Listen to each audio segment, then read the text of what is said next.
Hola amigos de Puntaje Nacional, bienvenidos a otra clase del módulo común de biología, en la cual vamos a hablar acerca de la teratogénesis y la salud durante el embarazo. Acá hay distintas imágenes que pueden tener significados, el único más notorio son la radiación y el cigarro, pero también existe un gato y también está un fármaco que se conoce como talidomida. Todo lo que aparece aquí, además de otras cosas que vamos a comentar, tiene que ver con riesgos potenciales para el feto que se encuentra en gestación. El gato principalmente como agente transmisor de la toxoplasmosis y la talidomida por su propiedad teratogénica. Antes de hablar de teratogénesis como tal, vamos a hablar acerca de algunas adaptaciones que ocurren durante el embarazo. Una de ellas, y una de las más importantes, son las adaptaciones viscerales, puesto que como el útero comienza a crecer, porque hay un feto que está creciendo en su interior, el resto de los órganos de la cavidad abdominal tienen que reubicarse y reacomodarse, y por eso es propio durante el embarazo sentir algunas molestias de índole gastrointestinal. Otras adaptaciones importantes son las adaptaciones cardiológicas, principalmente en dos aspectos. En uno, en que el útero, como está creciendo y además el feto se está alimentando y obteniendo todos sus nutrientes desde la sangre materna, la perfusión que necesita el útero es mayor, por lo tanto el gasto cardíaco tiene que aumentar. En un comienzo, el gasto cardíaco aumenta en pos del aumento de la frecuencia cardíaca, pero después la frecuencia cardíaca se normaliza y aumenta el débito sistólico ventricular izquierdo. Por lo tanto, con este débito sistólico, finalmente el útero adquiere o el gasto cardíaco aumenta.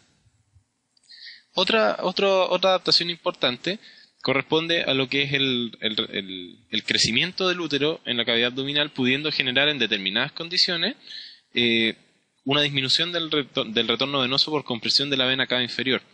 Por lo tanto, es común que cuando las embarazadas ya entre el segundo y el tercer trimestre estén de espalda, puedan fatigarse o puedan sufrir desmayos, puesto que disminuye el retorno venoso.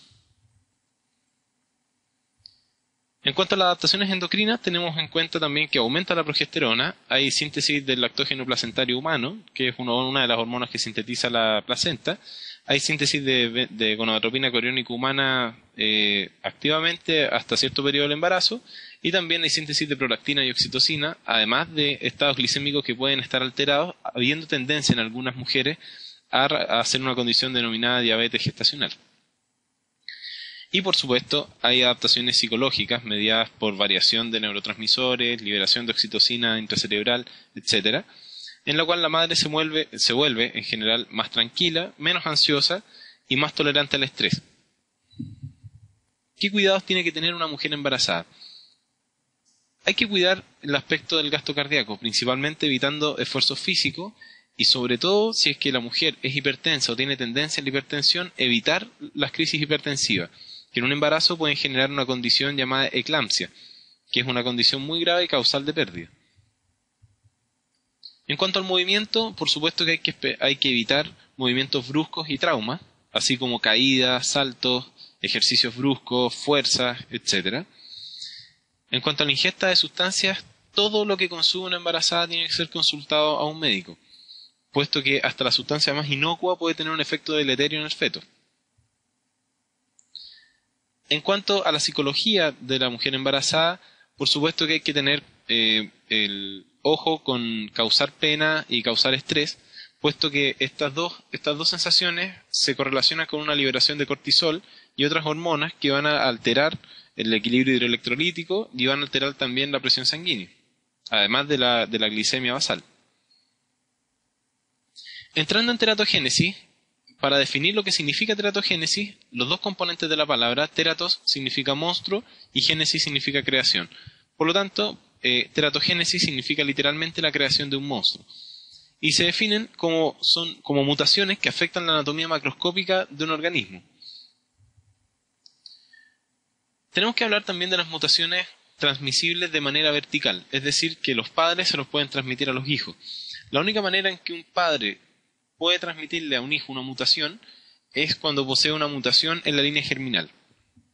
Por lo tanto, las mutaciones en la línea germinal, como por ejemplo una radiografía de pelvis en que se expongan las gónadas a rayos X, va a generar una mutación que va a ser transmitida a los hijos que tengan esos determinados padres. Cuando hablamos de agente teratogénico, es cualquier agente, sea físico, químico, biológico, que pueda generar mutaciones o alteraciones en la expresión o diferenciación celular en el desarrollo embrionario y que se traduce finalmente en alteraciones morfológicas o funcionales. Y estos agentes teratogénicos son responsables de la teratogénesis embrionaria no transmitida y la transmitida verticalmente. Tenemos que recordar que entre las 0 y las 12 semanas es el periodo embrionario y entre las 3 y 38 semanas ocurre la maduración de aparato y sistema, que consiste en el periodo fetal. El periodo crítico que nosotros tenemos acá es el desarrollo embrionario, puesto que aquí las mutaciones son mucho más severas de las mutaciones que podría tener un feto. En esta tabla se traduce los efectos que podrían tener en distintos periodos del desarrollo gestacional humano los distintos teratogénicos en los distintos órganos y aparatos. Por ejemplo, en las primeras 2 semanas, cualquier exposición a un agente teratogénico va a causar una muerte prenatal, es decir, una pérdida espontánea.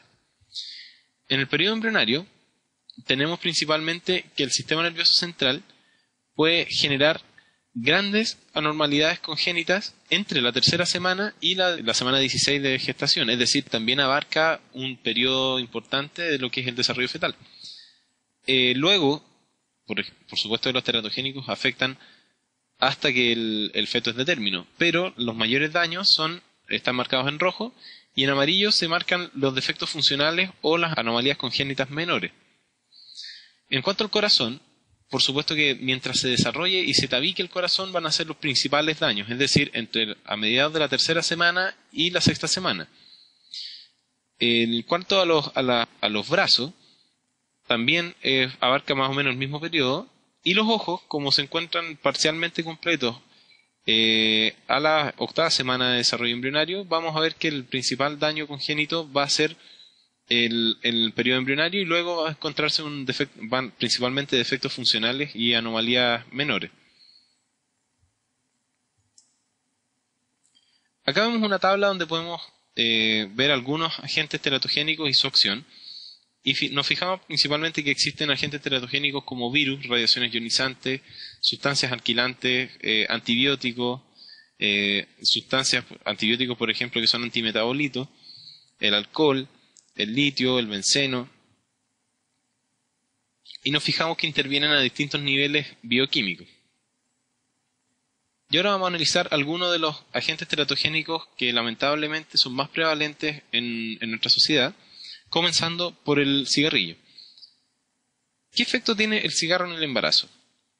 Primero, como estoy reemplazando cierta cantidad de aire inhalado que tiene oxígeno por humo, disminuye la oxigenación sistémica, y al disminuir la oxigenación sistémica disminuye la oxigenación del feto. El cigarrillo aumenta las probabilidades de partos prematuros y de malformaciones morfológicas, como por ejemplo lo que es el labio leporino con fisura palatina. En general, los fetos de madres que han fumado, o ya sea de manera activa o de manera pasiva, son más pequeños y son más delgados. Pueden haber retardos en el aprendizaje y en el desarrollo de habilidades cognitivas, pero puede también que no existan estas cualidades. Y un punto importante también es que en general estos fetos van a tener mayor riesgo de desarrollar enfermedades respiratorias más adelante, enfermedades óticas, enfermedades también, por ejemplo, el asma, etc. Por lo tanto, la enseñanza que se establece es que si la mujer está embarazada no debe fumar activamente y tampoco debe exponerse a ambientes donde estén fumando. Por lo tanto, toda la gente que se encuentra alrededor de una mujer embarazada, si fuma, no debiese fumar. Otro agente teratogénico importante es el alcohol durante el embarazo. Y aquí todas las manifestaciones que va a tener un feto, el hijo de una madre que haya bebido durante el embarazo, van a desarrollar un síndrome que se denomina síndrome del feto alcohólico. Y tiene distintos componentes. Por ejemplo, son fetos pequeños. Se ha estudiado y se ha determinado que en un futuro estos niños van a tener un retardo intelectual. Cuando nacen, tienen un sistema nervioso deprimido. Es decir, el test de Apgar que se les realiza en el primer minuto de nacido, que evalúa cómo toleraron el parto, sale bajo, y el que se le realiza a los 5 minutos después de haber nacido, que evalúa cómo se ha adaptado a las condiciones extrauterinas, también sale bajo. teniendo en cuenta que el puntaje máximo del test de Apgar es 10. Tienen unas características morfológicas específicas, como son, por ejemplo, y son muy llamativas, los ojos pequeños. Y también pueden haber malformaciones en órganos internos. Los trastornos cerebrales son raros, pero también se han descrito que tienen problemas como, por ejemplo, pérdidas en la coordinación fina y otros trastornos de ese tipo de índole. En cuanto a los rayos X, tenemos que tener en consideración de las clases anteriores que hemos visto también que son un poderoso agente causante de mutaciones a nivel DNA. Por lo tanto, en lo posible hay que evitar tomar radiografía en los primeros 3 meses de gestación, por riesgo de generar una condición que se denomina agenesia. Y las agenesias se caracterizan por la falta de desarrollo de un componente determinado.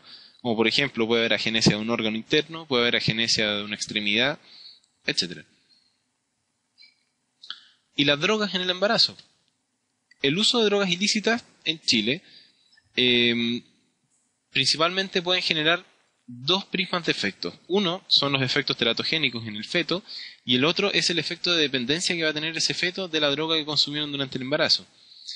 Y principalmente las drogas químicas como el crack y la cocaína pueden causar serios defectos en cuanto al desarrollo físico del feto.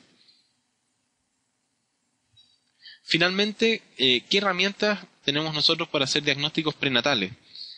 Tenemos distintas técnicas que se fundamentan en el análisis celular y en el análisis por imágenes.